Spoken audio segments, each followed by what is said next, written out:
What's going on, folks? Welcome back. Random Andrew here with a proper introduction to my Axial Wraith. Ta-da! There you go. Now you've met it. Video's over. See you later. Just kidding. I want to take a minute to show you guys this beast before I do some upcoming work to it. And I figured what better time than right before a teardown. This is getting taken down to its bare essential pieces, and we're going for a huge visual change. I think I'm going to stick with these awesome drivers though. You guys know that guy. It's Dan Aykroyd, or Ray Stantz, and Ernie Hudson. Yeah. Some ghost busting in a Wraith. It almost seems contradictory, doesn't it? So, what I want to show you guys on this, it has been upgraded. This was not new to me. Well, it's new to me, but it wasn't brand new at the box to me. It's had previous owner who have upgraded the axles to a nice aluminum axle. Pretty sure the internals are upgraded. I'm not 100% sure. It's got the nice alloy servo bracket. It does run a honkin' 3S because of a slight battery relocation. The battery actually sits right up here. Does your Wraith do that? Yeah, it just sits right up in this guy right here. Upgraded servo, the Amazon special. Yep. And the same rear axle matches the front, of course. And if you notice, upgraded MIP drive shafts, as well as all of the corresponding links that should be underneath such a rig. Yeah, I know, it needs a good cleaning too. I kind of left it like this just to show you guys it's no shelf queen. This thing is actually quite the beast, and it would be shelf king anyways if it was. Yes, those big honkin' tires, Sedonas, and like I said, I don't know a whole hell of a lot about, like where they were purchased, what size shocks. I just wanted to give you guys the introduction. Once I have it apart, I can measure and be able to tell you, like shock length and all that. I think that's about the only thing really. In the back, I don't know if you guys will be able to see it or not, but I actually have the speed controller located where the battery would have traditionally gone, and it's just an AE5 axial speed controller, simple, straight, 3S capable, and then of course underneath, it's actually under the skid plate here. If you've never really owned a Wraith, there you go, that's where it is. But a 35 turn, I can't tell you the make, it comes from Amazon, turned out to be a good motor. Maybe once I have this apart, I'll give you guys a little tacked on update on the end of the video, just so I can fill in those blanks. But otherwise, that's not much to say. It's a beast, it's an animal, it's had battery relocation, and as you can tell right here, there's an extension for the battery, XT60s all the way. Not much else to say, other than the next time you see this Wraith right here, it's gonna look quite a bit different. Just a quick little introduction to my Axial Wraith. If you've been on my social medias, you've seen some of the greatness this truck can do. So yeah, maybe I'll throw in a little update right here and you guys can see what she looks like torn apart, perhaps. And then we'll come back with it together and finish the video. What you're looking at right here is the disassembled Wraith, minus the cage, because, well, I jumped on ahead and already got started on what I'm doing to it. So you guys can't see that yet. Yeah, we got Ray Stantz. Looks like he's going to be getting at some differential work there. Not that it needs it. Maybe he's just throwing some grease in. We'll get back to that. Got your interior pieces here. I went and looked. I did not see an interior for the Wraith that was 3D printable that I was keen on.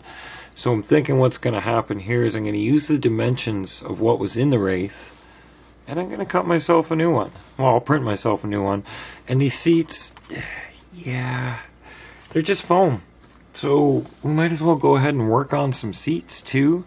Although these really awesome 5-point harnesses are going to be getting changed into the new seats. Like, they're going to be going into the new seats because somebody went through a lot of trouble to make some nice 3-points, and we're going to go ahead and keep those, but we're going to transfer them over to the new interior as well as the dash. It's kind of a plain Jane dash. Looks like it belongs in an old Chev or something, but we're going to look for some other dash options too. Keep the cool fire extinguisher because, like, look at that. It's got the flimsy hose. Worth keeping. Alright, we got Mr. Ernie Hudson working away. Looks like he's getting ready to pull a motor. That would be the original motor. It is a Titan. It's a motor. It's a 35 turn. It says it's a Titan, but it's not a Traxxas motor. Trust me on that one. Anyways, that's coming out. That's going in. That is a 3300 kilovolt Spectrum from the Firma system. That is an 85 amp ESC.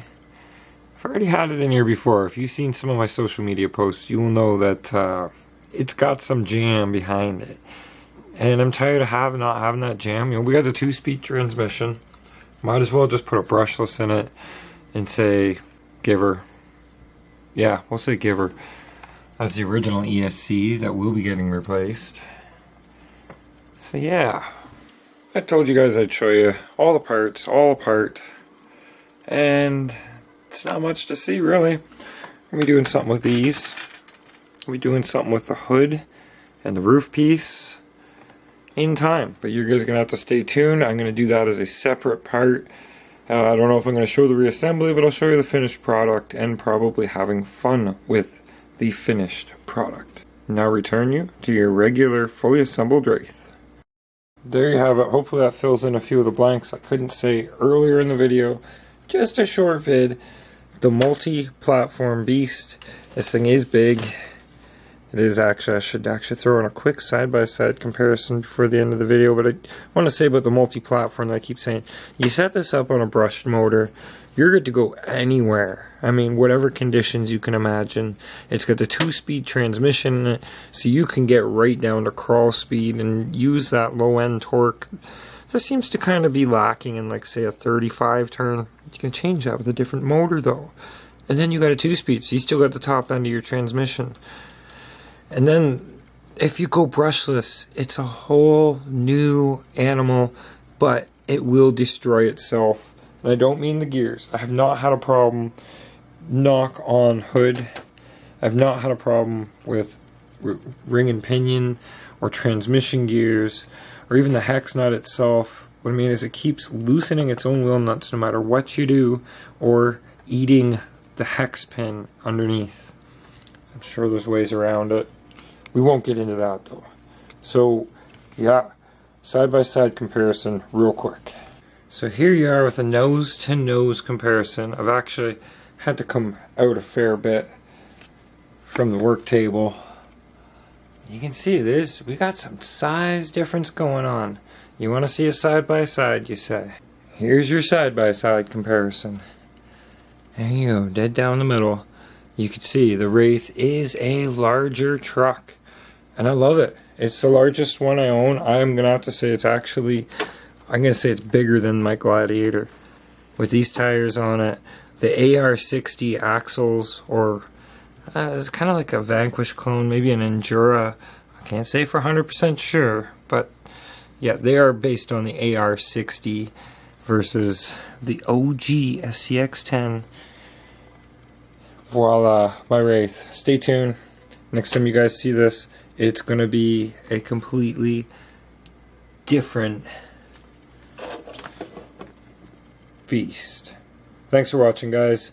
Share the videos around. Help people find them. Help the videos get their views. We can do so much more. As long as people are seeing them, let's get them up past, I don't know. I can't say what view count I'd be happy with, but let's just get those views up there.